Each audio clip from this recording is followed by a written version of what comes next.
Good morning welcome to Telugu jobs Adda. So ఈరోజు మనకు UCO bank నుంచి ఒక నోటిఫికేషన్ అనేది రిలీజ్ అయిందనమాట. సో మొత్తం ఎన్ని పోస్టులు, అలాగే అప్లికేషన్ ఫీజు, అలాగే ఈ యూసీఓకి అప్లై చేయడానికి గల లాస్ట్ డేటు అంటే ఇంపార్టెంట్ డేట్స్, అలాగే ఏజ్ లిమిట్, క్వాలిఫికేషన్, అలాగే కేటగిరీ వైజ్ ఏ స్టేట్లో ఎన్ని ఉన్నాయి, అలాగే దానికి సంబంధించిన నెలవారీ జీతం ఎంత, అలాగే వాటి యొక్క ఎగ్జామినేషన్ ఏ విధంగా ఉంటుంది, అలాగే ఎగ్జామ్ సెంటర్ ఏ విధంగా ఉంటుంది. సో వీటన్నిటి గురించి ఈ వీడియోలో మనం పూర్తిగా మాట్లాడుకుందాం. ఓకేనా. ముందుగా మనం యూసీఓకి సంబంధించిన నోటిఫికేషన్ ఓపెన్ చేసి ఈ విధంగా ఉంటుంది అనమాట. సో ఓకేనా. UCO bank local officer LBO recruitment 2025. ఓకేనా. అప్లై ఏ విధంగా చేయాలంటే ఓన్లీ ఆన్లైన్ అనమాట. సో మొత్తం 250 పోస్టులకి. సరేనా. సో ముందుగా మనం మాట్లాడుకున్న విధంగా అయితే అప్లికేషన్ ఫీజ్. ఓకేనా. సో ఇదే అనమాట application fees. SC ST PWD candidates ఎవరైతే ఉంటారో సో ఇన్క్లూడ్ GST 175 రూపాయలు. ఓకేనా. అలాగే ఫర్ అదర్ కేటగిరీకి సంబంధించి ఎవరైతే క్యాండిడేట్స్ ఉంటారో వాళ్ళకి 850 రూపాయలు including GST. So payment mode వచ్చేసి ఆన్లైన్ అనమాట. సో అప్లికేషన్ చివరిలో ఉంటుంది అనమాట. సో మన అప్లికేషన్ ప్రాసెస్ అయిపోయిన తర్వాత చివరిలో మనం పేమెంట్ అనేది చేసుకుంటాం అనమాట. పేమెంట్ సక్సెస్ఫుల్ అయితేనే మనకు అప్లికేషన్ అనేది రిజిస్ట్రేషన్ నెంబర్ అనేది వస్తుంది అనమాట. అలాగే ఇంపార్టెంట్ డేట్స్ గురించి మనం మాట్లాడుకుంటే సో మనకి లాస్ట్ డేట్ వచ్చేసి February 5th అనమాట లాస్ట్ డేట్. ఓకేనా. దీనికి సంబంధించి ఏజ్ లిమిట్ మ్యాక్సిమం 30 years వరకు మనం ఎలిజిబుల్ అవుతాం అనమాట. So age relaxations is applicable as per rules. So as per rules ఇచ్చాడు కాబట్టి ఏజ్ అప్లికేషన్ ఎవరికి వర్తబుల్ అవుతుందో లేదనేది మనం ముందు వీడియోలో మనం మాట్లాడుకుందాం. అలాగే క్వాలిఫికేషన్కి సంబంధించి ఇప్పుడు మనం చూసుకుంటే సో ఎవరైతే క్యాండిడేట్స్ డిగ్రీ పాస్ అయ్యి ఉంటారో గుర్తింపు పొందిన యూనివర్సిటీ నుంచి ఎవరైతే పట్టా తీసుకుంటారో వాళ్ళు మాత్రం ఈ యూసీఓ అండ్ LBOకి అర్హులు అవుతారనమాట. ఓకేనా. ఇప్పుడు మనం దీనికి సంబంధించిన నోటిఫికేషన్లో పూర్తి డీటెయిల్స్ గురించి మనం ఇప్పుడు మాట్లాడుకుందాం. ముందుగా మనం మాట్లాడుకున్నట్టయితే ఓకేనా ఇదే అనమాట. ఓకేనా. సో ఏదైతే ఉందో మనకి యూసీఓకి సంబంధించి ముందుగా ఫుల్ స్టేట్ వైజ్ అలాగే కేటగిరీ వైజ్ నోటిఫికేషన్ అనమాట. ఓకేనా. ముందుగా మనం details of vacancy, serial number, date, mandatory local languages, అలాగే వేకెన్సీస్ కేటగిరీ వైజ్ వేకెన్సీస్, అలాగే మొత్తం ఎన్ని వస్తాయి 250 పోస్టులు కలిపి ఏ స్టేట్లో ఏ కేటగిరీకి ఎన్ని ఉన్నాయి దీని గురించి ఇప్పుడు మనం చూసుకుందాం. ముందుగా గుజరాత్ స్టేట్ సంబంధించి చూసుకుంటే అక్కడ లోకల్ లాంగ్వేజ్ మాట్లాడేది గుజరాతీ. ఓకేనా. అందులో గుజరాత్ స్టేట్కి సంబంధించి 57 పోస్టులు అనేది ఖాళీగా ఉన్నాయన్నమాట. అందులో కేటగిరీ వైజ్ మనం ఇప్పుడు చూసుకుంటే SC 8, ST 4, OBC 15, EWS 5, unreserved 5 అనమాట. ఓకేనా. అలాగే మహారాష్ట్ర స్టేట్లో మరాఠీ మాట్లాడతారు లాంగ్వేజెస్, లోకల్ లాంగ్వేజెస్. అలాగే మొత్తం 70 పోస్టులు అనేది వేకెన్సీ ఉన్నాయి. అందులో SC 10, ST 5, OBC 18, EWS 7, unreserved 30. ఓకేనా. అలాగే ఇప్పుడు నెక్స్ట్ మనం అస్సాం స్టేట్ గురించి మాట్లాడుకుంటే అక్కడ లోకల్ లాంగ్వేజ్ మాట్లాడేది అస్సామీ. టోటల్ వేకెన్సీ వచ్చేసి 30 ఉన్నాయి. అలాగే SCకి 4, STకి 2, OBCకి 8, EWS 3, అన్రిజర్వ్డ్ 13. ఓకేనా. ఇప్పుడు నెక్స్ట్ మనం కర్ణాటక స్టేట్ గురించి మనం మాట్లాడుకుంటే లోకల్ లాంగ్వేజ్ మాట్లాడేది కన్నడ. అలాగే మొత్తం vacancy 35. SC 5, ST 2, OBC 9, EWS 3, unreserved 11. అలాగే నెక్స్ట్ మనం త్రిపుర గురించి మనం మాట్లాడుకుంటే అక్కడ మాట్లాడేది 2 లాంగ్వేజెస్ మాట్లాడతారు. ఒకటి బెంగాలీ, 2 కోక్ బొరాక్ ఈ 2 లాంగ్వేజెస్ మాట్లాడుకుంటారు. ఓకేనా. మొత్తం వేకెన్సీ వచ్చేసి 13. SC 1, OBC 3, next EWS 1, unreserved 8 అనమాట. సో ఎస్టీ లేదు, ఏం లేదు. ఓకేనా. తర్వాత సిక్కిం స్టేట్కి సంబంధించి మాట్లాడుకుంటే అక్కడ మాట్లాడేది నేపాలీ మరియు ఇంగ్లీష్, 2 లాంగ్వేజ్ కంఫర్టబుల్గా మాట్లాడతారు అనమాట. ఓకేనా. సో మొత్తం 6 వేకెన్సీస్ ఉన్నాయి. అందులో ఓబీసీకి 1 ఉన్నాయి, అన్రిజర్వ్డ్కి 5 ఉన్నాయి అనమాట. ఎస్సీకి లేదు, ఎస్టీకి లేదు, ఈడబ్ల్యూఎస్ ఈ 3 కేటగిరీస్కి లేదు. ఉన్నది 6 పోస్టులు. ఈ ఓబీసీ 1, అన్రిజర్వ్డ్ 5 అనమాట. ఓకేనా. అలాగే నెక్స్ట్ నాగాల్యాండ్ స్టేట్ గురించి మాట్లాడితే అక్కడ లోకల్గా మాట్లాడే వాళ్ళు ఇంగ్లీష్ మాట్లాడతారు. సో ఓకేనా. తర్వాత వచ్చేసి మొత్తం 5 వేకెన్సీస్ ఉన్నాయి. ఓకేనా. అందులో ఓబీసీకి 1, అన్రిజర్వ్డ్ 4 అనమాట. అలాగే సీరియల్ నెంబర్ 8 మేఘాలయ గురించి మనం మాట్లాడుకుంటే అక్కడ లోకల్గా లాంగ్వేజెస్ ఏ విధంగా ఇంగ్లీషు, గారో, ఖాసీ ఈ 3 లాంగ్వేజెస్ మాట్లాడుకుంటారు. ఓకేనా. మొత్తం 4 వేకెన్సీస్ ఉన్నాయి. అందులో ఓబీసీకి 1, అన్రిజర్వ్డ్ 3 ఉన్నాయి. ఓకేనా. ఇంకా నెక్స్ట్ 9th స్టేట్ మనం కేరళ గురించి మనం మాట్లాడుకుంటే మలయాళం మాట్లాడతారు కేరళలో. మొత్తం 15 వేకెన్సీస్ ఉన్నాయి. ఓకేనా. 15 వేకెన్సీలో ఎస్సీకి 2, ఎస్టీకి 1, అలాగే ఓబీసీకి 4, ఈడబ్ల్యూఎస్ 1, అన్రిజర్వ్డ్ 7 ఉన్నాయన్నమాట. ఓకేనా. ఈ విధంగా 15 వేకెన్సీస్ ఉన్నాయి. అలాగే మన తెలంగాణ, ఆంధ్రప్రదేశ్కి సంబంధించి చూసుకుంటే 2 స్టేట్లకు కలిపి మన లోకల్గా లాంగ్వేజ్ తెలుగే మాట్లాడతారు అనుకోండి. మొత్తం 10 వేకెన్సీస్ అయితే ఉన్నాయి. ఓకేనా. అందులో ఎస్సీ 1, ఓబీసీ 2, ఈడబ్ల్యూఎస్ 1, అన్రిజర్వ్డ్ 6 ఇలా మొత్తం చూసుకుంటే 10 వేకెన్సీస్ ఉన్నాయి. అలాగే జమ్మూ కాశ్మీర్లో చూసుకుంటే అక్కడ లోకల్గా మాట్లాడేది లాంగ్వేజ్ కాశ్మీరీ. ఓకేనా. మొత్తం 5 వేకెన్సీస్ ఖాళీ ఉన్నాయి. అందులో ఓబీసీ 1, అన్రిజర్వ్డ్ 4 ఉన్నాయి. ఓకేనా. సో ఇలా మొత్తం చూసుకుంటే టోటల్గా వచ్చేసి 250. ఎస్సీ మొత్తం 11 స్టేట్లు కలిపి ఎస్సీకి 31, ఎస్టీకి 14, ఓబీసీ 23, ఈడబ్ల్యూఎస్ 21, అన్రిజర్వ్ వచ్చేసి 124. ఓకేనా. సో ఇలా మొత్తం చూసుకుంటే 250 పోస్టులు ఖాళీ అయితే వేకెన్సీ ఉన్నాయి అనమాట. ఓకేనా. మనం నెక్స్ట్ పే స్కేల్ గురించి మనం మాట్లాడుకుంటే కనిపిస్తుందా మీకు? ఓకే, కనిపిస్తుందని అనుకుంటున్నా. సో పే స్కేల్ గురించి మనం మాట్లాడుకుంటే జూనియర్ మేనేజ్మెంట్ లెవెల్లో గ్రేడ్ స్కేల్ 1లో చూసుకుంటే మొత్తం 48,000 రూపాయల నుంచి 85,000 రూపాయల వరకు మనం జీతం తీసుకునే అవకాశం అయితే ఉందన్నమాట. ఓకేనా. ఇప్పుడు మనం కేటగిరీ వైజ్, స్టేట్ వైజ్ మాట్లాడుకున్నది అయిపోయింది. అలాగే పే స్కేల్ గురించి మాట్లాడుకునేది అయిపోయింది.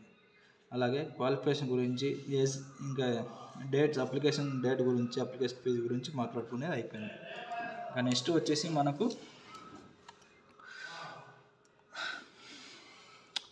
ఏజ్ రిలాక్సేషన్స్ గురించి మనం మాట్లాడుకుంటే, సో ఇందాక చూసుకున్నారు కదా. సో ఏజ్ రిలాక్సబుల్ ఉంది, అది ఎవరెవరికి అప్లికబుల్ అవుతుందంటే ఎస్సీ ఎస్టీకి 5 years, అంటే మనకు ఏజ్ లిమిట్ వచ్చేసి 30 years వరకు పెట్టాడనమాట. అందులో ఎస్సీ ఎస్టీకి వచ్చేసి 35 years వరకు మనకు ఎలిజిబుల్ అవుతారనమాట. ఎవరైతే ఓబీసీ క్యాండిడేట్స్ ఉంటారో వాళ్ళు వచ్చేసి 33 years వరకు 3 years ఎక్స్ట్రా ఎలిజిబుల్గా ఉంటారనమాట. అలాగే person with bench mark disable to defend under the right to person of with disabled act 2016 ప్రకారం చూసుకుంటే వాళ్ళకి 10 years అనమాట.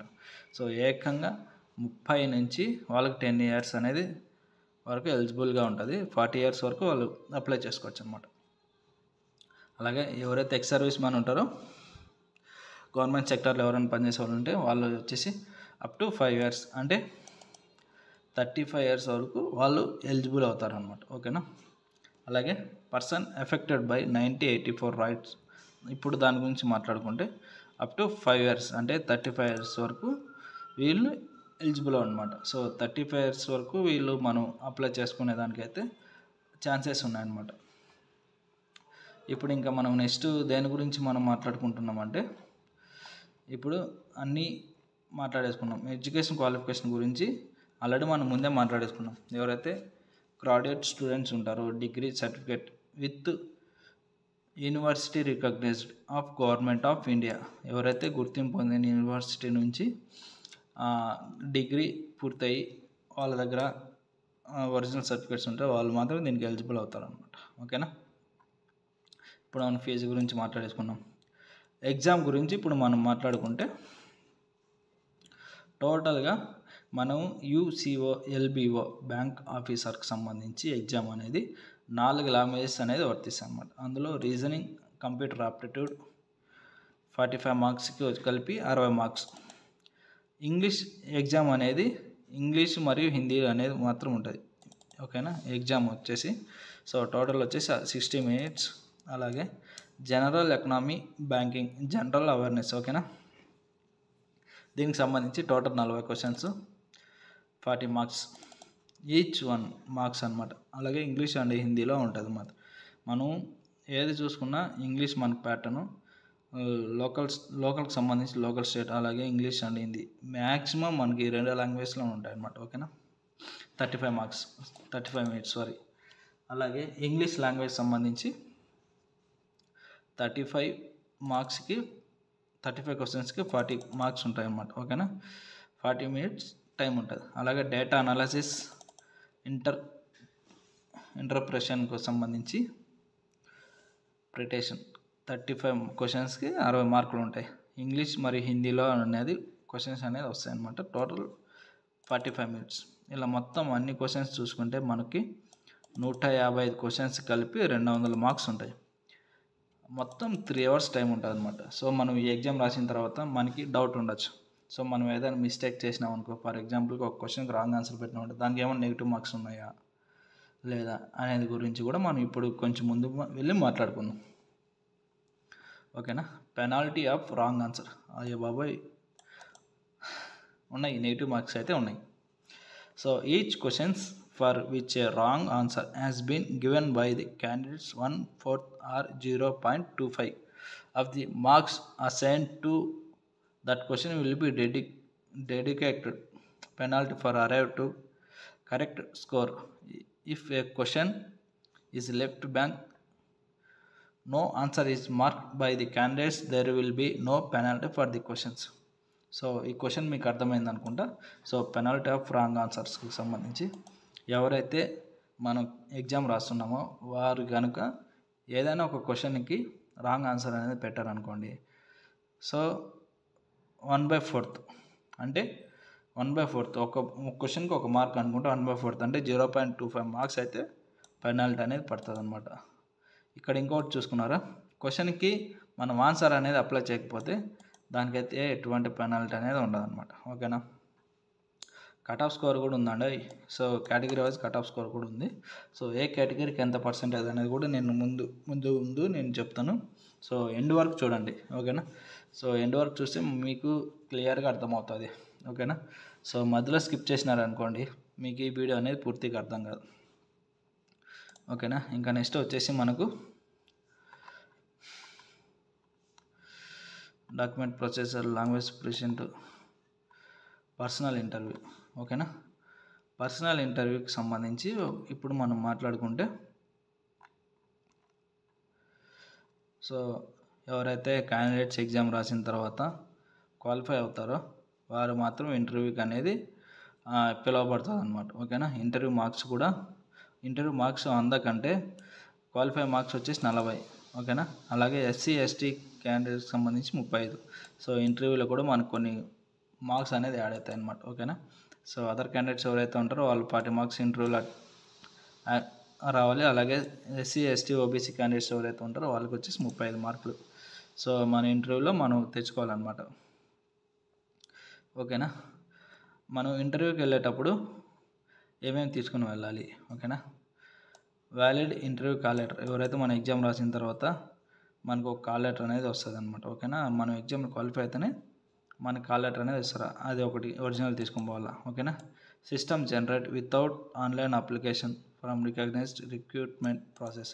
సో మనం ఏదైతే అప్లై చేసింటామో ఆ ఒరిజినల్ అప్లికేషన్ కూడా తీసుకొని వెళ్ళాలంట. ఓకేనా.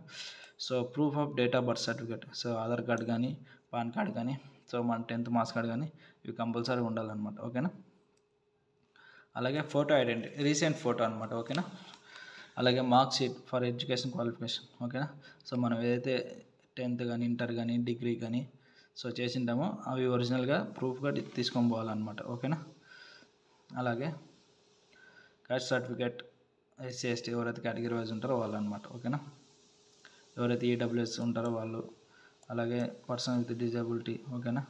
ఎవరైతే గవర్నమెంట్ సెక్టర్లో పనిచేస్తుంటారో, ఎక్స్ సర్వీస్ మ్యాన్ కానీ గవర్నమెంట్ సెక్టర్లో ఎవరైనా కానీ. ఓకేనా. ఎక్స్పీరియన్స్ సర్టిఫికేట్ ఉందంటే ఎక్స్పీరియన్స్ సర్టిఫికేట్, సో అది కూడా తీసుకుని వెళ్ళండి. అలాగే దీనికి సంబంధించి ఏవైతే డాక్యుమెంట్స్ ఉంటాయో దానికి సపోర్ట్గా అవి కూడా తీసుకుని వెళ్ళండి. ఓకేనా.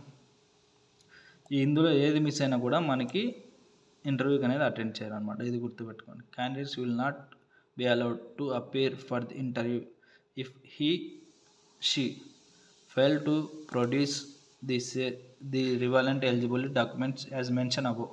సో వీళ్ళు ఇక్కడ మరీ నోట్లో ఫస్ట్ పాయింట్ అనేది మెన్షన్ చేస్తారు, చూసుకోండి. ఎవరైతే పైన డాక్యుమెంట్స్ అన్నీ తప్పకుండా తీసుకొని వెళ్తారో వాళ్ళకి ఇంటర్వ్యూ అనేది ఎలిజిబుల్ అవుతుంది. లేదనుకోండి సో వాళ్ళైతే ఇంటర్వ్యూలు ఫెయిల్ చేస్తారు. ఓకేనా. సో తప్పకుండా మనం ఏదైతే చూసుకున్నామో ప్రతి ఒక్క అప్లై చేసినప్పటి నుంచి ఎండ్ వరకు జాబ్లో జాయిన్ అయ్యేంత వరకు ప్రతి ఒక్క అప్లికేషన్ ఫార్మాట్ మన దగ్గర ఉండాలన్నమాట. ఓకేనా. అలాగే దీనికి వచ్చేసి ఓన్లీ ఆన్లైన్ మాత్రం మనం అప్లై చేసేదానికి యాక్సెప్ట్ చేస్తారనమాట. ఓకేనా. సో ఆఫ్లైన్ కానీ వేరే తరపున ఎవరి నుంచి కానీ రెఫరెన్స్ కానీ మనం వెళ్ళి అప్లికేషన్ సబ్మిట్ చేసినా కూడా వాళ్ళైతే యాక్సెప్ట్ చేయమని చెప్పేసి అక్కడ నోట్ చేశారనమాట. ఓకేనా. అలాగే దీనికి సంబంధించి ఈ ఎగ్జామ్ సంబంధించి ఏ స్టేట్లో ఎగ్జామినేషన్ ఏది ఉందనేది ఇప్పుడు మనం చూసుకుందాం. ఓకేనా. వీడియో చివరి వరకు స్కిప్ చేయకుండా చూస్తేనే మీరు కిందలో ఉన్న కంటెంట్ అనేది అర్థమవుతుంది. ఓకేనా. ఇప్పుడు మొత్తం మనకి ఆల్ ఓవర్ ఇండియాలో 32 స్టేట్లలో కలిపి ఆంధ్రప్రదేశ్కి సంబంధించి అనంతపురం, విజయవాడ, గుంటూరు, విశాఖపట్నం. ఆంధ్రప్రదేశ్కి సంబంధించి 4 ఎగ్జామినేషన్ సెంటర్లు. Sorry for the disturbance. ఆంధ్రప్రదేశ్కి వచ్చేసి 4 ఎగ్జామినేషన్ సెంటర్స్. అలాగే అస్సాంకి సంబంధించి దిబ్రూఘర్, గువాహటి, జోర్హాట్, సిలాచూర్, తాజ్పూర్. ఇలా చూసుకున్నారు కదా, 1, 2, 3, 4, 5 సెంటర్లు. అస్సాంకి సంబంధించి 5 ఎగ్జామినేషన్ సెంటర్లు. బీహార్ వచ్చేసి పాట్నా, బగలాపూర్, ముజాఫర్, పూర్నియా, గయా. ఛత్తీస్గఢ్ సంబంధించి రాయ్పూర్. ఢిల్లీ, న్యూఢిల్లీ, గాజియాబాద్. అలాగే గోవా చూసుకుంటే పనాజీ. గుజరాత్ చూసుకుంటే అహ్మదాబాద్, గాంధీనగర్, ఆనంద్ భవనగర్, జామ్నగర్, మహేషన్, రాజ్కోట్, సూరత్, వడోదర. హర్యానాకు సంబంధించి ఫరీదాబాద్, అంబలా, హిసారా. హిమాచల్ ప్రదేశ్ సిమ్లా, బిలాస్పూర్, బడ్డి. జమ్మూ కాశ్మీర్ జమ్మూ, శ్రీనగర్, బర్ములా, సంబా, బుద్గఢ్, పుల్వామా. జార్ఖండ్కి సంబంధించి రాంచీ, జంషెడ్పూర్. కర్ణాటకకు సంబంధించి బెంగళూరు, మంగళూరు, మైసూర్, కుల్బర్గి, శివమొగ్గ, బల్గావి అంటే బెల్గం, హుబ్లీ, ధార్వాడ్, దేవన్గిరి. ఓకేనా. కర్ణాటకకు సంబంధించి ఇవన్నమాట. అలా కేరళకు సంబంధించి చూసుకుంటే examination centre Ernakulam, Kozhikode, Thiruvananthapuram, Thrissur, Alappuzha, Kannur, Kollam, Kottayam, Malappuram, Palakkad. So కేరళకు సంబంధించి ఇది. మధ్యప్రదేశ్ సంబంధించి భూపాల్, ఇండోర్, జబల్పూర్. మహారాష్ట్రకు సంబంధించి అకోలా, ఛత్రపతి సంభాజీనగర్, ఔరంగాబాద్, కోల్హాపూర్, ముంబై, థానే, నావి ముంబై, ఎంఎంఆర్, నాగ్పూర్, నాందేడ్, పూణే, సోలాపూర్, నాసిక్, జల్గాన్, అమరావతి, సంగ్లీ, అహ్మద్నగర్. చండీగఢ్ చూసుకుంటే మొగలి. అలాగే మణిపూర్కి సంబంధించి చూసుకుంటే ఇంపాల్. మేఘాలయ షిల్లాంగి, మిజోరాం అజ్వాల్, నాగాలాండ్ కోహిమా, ఒడిశా భువనేశ్వర్, చుట్టక్, బెర్మాపూర్, గంజం. పాండిచేరిలో చూసుకుంటే పాండిచేరి. పంజాబ్ చూసుకుంటే అమృత్సర్, పాటియాలా. రాజస్థాన్లో చూసుకుంటే జైపూర్, జోధ్పూర్. సిక్కిం చూసుకుంటే గ్యాంగ్టాక్. తమిళనాడు చూసుకుంటే చెన్నై, కోయంబత్తూర్, తిరుచిరాపల్లి, తిరువనవల్లి. తెలంగాణ చూసుకుంటే హైదరాబాద్, సికింద్రాబాద్, వరంగల్, కరీంనగర్, ఖమ్మం, మహబూబ్ నగర్, నిజామాబాద్, నర్సాంపేట. అలాగే త్రిపుర చూసుకుంటే అగర్తల. ఉత్తరప్రదేశ్ చూసుకుంటే లక్నో, మీరట్, గోరఖ్పూర్, ప్రయాగ్రాజ్, వారణాసి. ఉత్తరాఖండ్ చూసుకుంటే డెహ్రాడూన్, హల్ద్వానీ, రూర్కీ.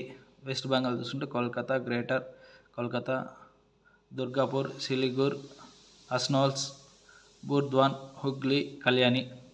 అలాగే అరుణాచల్ ప్రదేశ్ చూసుకుంటే నహార్లగన్. ఓకేనా. సో మొత్తం 32 స్టేట్లో కలిపి ఎగ్జామినేషన్ సెంటర్ అనేది కూడా ఇప్పుడు మనం మాట్లాడేసుకున్నాం. ఓకేనా. ఇంకా నెక్స్ట్ వచ్చేసి మనం ఇదే అనమాట. ఓకేనా. సో ఇప్పుడు మనం మొత్తానికి కలిపేసి అప్లికేషన్ ఫీజు మాట్లాడుకున్నాం. టోటల్గా వచ్చేసి ఎన్ని వేకెన్సీ పడ్డాయో చూసుకున్నాం. ఇంపార్టెంట్ డేట్స్ గురించి మాట్లాడుకున్నాం. Age limit, qualification, category wise, state wise, అదే ఎంతైతే మనకు పే స్కేల్ ఇస్తారో అది మాట్లాడుకున్నాం.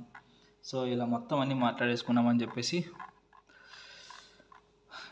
ఇంతటితో ఈ వీడియో నేను ఎండ్ చేస్తున్నాను అనమాట. సో ఇందులో ఉన్న కంటెంట్ మీకు నచ్చింది, మీకు పూర్తిగా అర్థమైంది అని అనుకుంటున్నాను. ఓకేనా.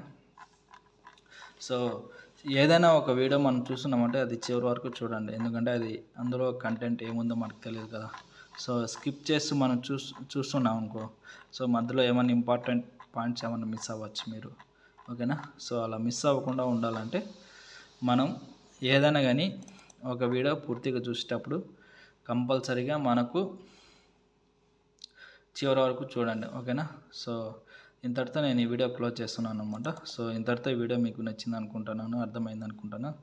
సో ఇంకెందుకు మరి లేటు, సో మన ఛానల్ సబ్స్క్రైబ్ చేసేయండి. వ్యూస్ అయితే చాలా వస్తున్నాయి కానీ సబ్స్క్రైబ్ అనేది రావట్లేదు. ఓకేనా. సో ఎవరు సబ్స్క్రైబ్ చేసుకోవట్లేదు. సో అందులో మీకు కంటెంట్ మీకు అర్థమవుతుందో లేదా అనేది కూడా నాకైతే ఏం అర్థం కావట్లేదు. సో అర్థమైన వాళ్ళు కొన్ని కామెంట్స్ చేస్తున్నారు, వాటికి రిప్లై ఇస్తున్నాను. ఓకేనా. సో దయచేసి ప్రతి ఒక్క వీడియో మన జాబ్కి సంబంధించి మన ఛానల్లో అనేది అప్లోడ్ అవుతూ ఉంటుంది అనమాట. ఓకేనా. సో ఎవరైనా మన ఛానల్ని సబ్స్క్రైబ్ చేసుకోండి, ఎందుకంటే కొంచెం నాకు కూడా కొంచెం సపోర్ట్గా ఉంటుంది అనమాట. ఓకేనా. ఆల్మోస్ట్ మనకైతే ఈ ఛానల్ స్టార్ట్ చేసి 20 డేస్కే మనకి 1K వ్యూస్ అనేది వచ్చాయన్నమాట. సో నాకైతే చాలా హ్యాపీగా ఉంది. సో ఇంకా ఇలాగే మీరు సపోర్ట్ చేయండి. ఇంకా మరిన్ని జాబ్స్ గురించి మన ఛానల్ అప్డేట్ చేస్తూ ఉంటాను అనమాట. ఓకేనా. Thank you so much.